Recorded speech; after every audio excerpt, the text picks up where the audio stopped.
नमस्कार दोस्तों, आइए जानते हैं क्या भारत के जंगी जहाज आईएनएस इम्फाल को टक्कर दे पाएंगे चीन और पाकिस्तान या फिर नहीं। दोस्तों, आईएनएस इम्फाल की सबसे बड़ी खूबी यह है कि इसमें एंटी सबमरीन हथियार नहीं, उनका पता लगाने वाले खास सेंसर भी हैं जो चीन और पाकिस्तान की पनडुब्बियों का आसानी से पता लगाकर उन्हें डुबा सकता है। ऐसे में सवाल है कि भारतीय वारशिप का मुकाबला करने के लिए चीन और पाकिस्तान के पास आखिर है क्या। दोस्तों, आईएनएस इम्फाल एक ऐसा नाम है जिसे सुनकर भारत के दो पड़ोसी देशों चीन और पाकिस्तान की नींद उड़ चुकी है। जी हाँ दोस्तों, भारतीय नौसेना में यह शामिल वारशिप पड़ोसी देशों को न केवल चुनौती देने में सक्षम है बल्कि उनकी साजिशों का पर्दाफाश भी कर सकता है। यह guided missile, destroyer, surface to surface supersonic BrahMos missile और medium range surface to air Barak 8 missile से लैस है। आईएनएस इम्फाल की सबसे बड़ी खूबी यह है कि इसमें एंटी सबमरीन हथियार नहीं, उनका पता लगाने वाले खास सेंसर भी लगे हैं जो चीन और पाकिस्तान की पनडुब्बियों को आसानी से डुबा सकते हैं। दोस्तों, नौसेना की कुल ताकत की बात करें तो चीन की नौसेना दुनिया में सबसे बड़ी है। उसके पास 41 से ज्यादा विध्वंसक है।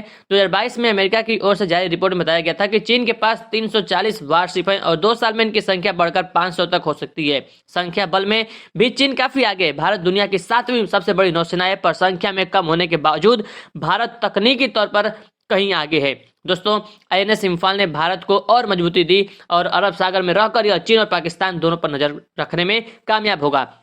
75% स्वदेशी साज और सामान से आईएनएस इम्फाल जैसे विध्वंसक को तैयार किया गया है जो भारत में बने सबसे शक्तिशाली युद्धपोतों में से एक है। आत्मनिर्भर भारत अभियान को दोस्तों इससे आगे बढ़ावा मिलेगा ही। इसकी विशेषताओं के आगे दुश्मन की संख्या भी धरी की धरी रह जाएगी। दोस्तों, भारत के आगे पाकिस्तानी नौसेना यूं भी कहीं नहीं ठहरती। 4 बार घोषित युद्धों में पाकिस्तानी नौसेना मुंह की खा चुकी है। अघोषित अनेक विवादों में भी आए दिन भारतीय नौसैनिकों से पिटती है। पाकिस्तान की नौसेना के पास जो कुछ भी है वह चीन से मिली हुई ताकत है। चीन अपने पुराने पोत जहाज हथियार अक्सर ही पाकिस्तान को दे देता है। दोस्तों, पाकिस्तान के पास 30,000 से ज्यादा नौसैनिक है, वहीं भारत के पास करीब 70,000 जवान हैं। पाकिस्तान के पास रिजर्व सैनिक 5,000 हैं तो भारत के पास 75,000 हैं। पाकिस्तान के पास 114 जहाज तथा 73 विमान उपलब्ध हैं तो भारत के पास 2 एयरक्राफ्ट कैरियर, 300 से ज्यादा एयरक्राफ्ट, 150 से ज्यादा जंगी जहाज और सबमरीन है। सब अत्याधुनिक हथियारों से लैस है।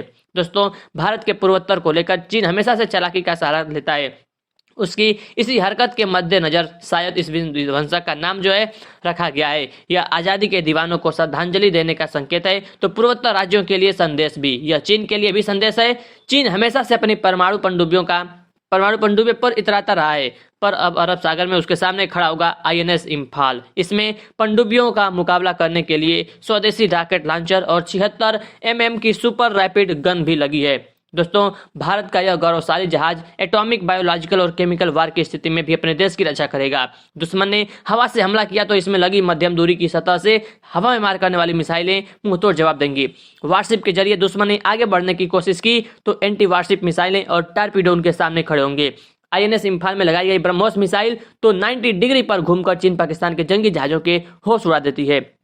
दोस्तों, सबसे अहम बात तो यह है कि आईएनएस इम्फाल में लगे अत्याधुनिक सेंसर दुश्मन के जहाजों और पनडुब्बियों का पता ही नहीं लगा सकते बल्कि उनके हथियारों को खोज निकालने में भी सक्षम है। इससे भी एक कदम आगे बढ़कर इसकी एक और खासियत है कि इन सेंसर को खोज पाना दुश्मनों के लिए लगभग असंभव है। दोस्तों, दरअसल भारत के लिए आईएनएस इम्फाल जैसा विध्वंसक इसलिए भी जरूरी थी क्योंकि चीन हर वक्त हिंद महासागर में 7-8 जासूसी जहाज तैनात रखता है। पाकिस्तान की नौसेना को भी चीन मजबूत करता रहता है। यह भी आशंका जताई जा चुकी है कि वह हिंद महासागर में कैरियर बैटल ग्रुप की भी तैनाती कर सकता है। इससे निपटने के लिए आईएनएस इम्फाल अब सीना तान कर खड़ा होगा क्योंकि इसने भारतीय नौसेना की ताकत जो है दोस्तों कई गुनी बढ़ा दी है। दोस्तों, आईएनएस इम्फाल अपने दम पर लगातार 45 दिनों तक समुद्र में रह सकता है। अगर यह 33 किलोमीटर प्रति घंटे की स्पीड से चले तो 15,000 किलोमीटर का सफर तय कर लेगा, यानी समुद्र के चप्पे चप्पे पर इसकी नजर होगी। फिर इसमें एक साथ तैनात 16 ब्रह्मोस एंटी वारशिप मिसाइलें करीब 3,000 किलोमीटर प्रति घंटे की स्पीड से दुश्मन के बेड़े पर हमला करेंगी तो बड़े बड़े छक्के छूट जाएंगे। दुश्मन और करीब आ गया तो 50 से 70 किलोमीटर तक वार करने में सक्षम बराक 8 मिसाइलें इसे उड़ा देंगी। ऐसी 32 से 32 मिसाइलें आईएनएस इम्फाल अपने साथ लेकर चलेगा। दुश्मन की पनडुब्बियों के लिए इसमें 4 टारपीडो ट्यूब हैं तो दोस्तों 2 एंटी सबमरीन रॉकेट लॉन्चर भी जो किसी भी पनडुब्बी को ढूंढकर उसका नामो निशान मिटा देंगे। इस तरह कहा जा सकता है कि भारत का नया युद्धपोत आईएनएस इम्फाल नौसेना के इतिहास में मील का पत्थर साबित होगा। यह आत्मनिर्भर भारत का प्रतिनिधित्व करेगा तो दोस्तों अत्याधुनिक हथियारों से भी लैस है। इसमें तकनीक के साथ जबरदस्त जुगलबंदी देखने को मिल रही है। और दोस्तों चीन की नौसेना भले ही दुनिया की सबसे बड़ी सेना के रूप में दर्ज है, लेकिन वारशिप के मामले में भारत कमजोर नहीं है। भारत की ओर से देखने के पहले चीन कई बार सोचेगा। तो दोस्तों आशा करते हैं कि आपको आईएनएस इम्फाल की जानकारी बहुत ही अच्छी लगी होगी। इस वीडियो को शेयर जरूर करिएगा, इस वीडियो को लाइक और चैनल पर नए चैनल को सब्सक्राइब जरूर कर लीजिएगा। आशा करते हैं दोस्तों आपको यह वीडियो पसंद आएगा। दोस्तों मिलते हैं आपसे एक नेक्स्ट वीडियो में, तब तक के लिए जय हिंद, जय भारत, वंदे मातरम।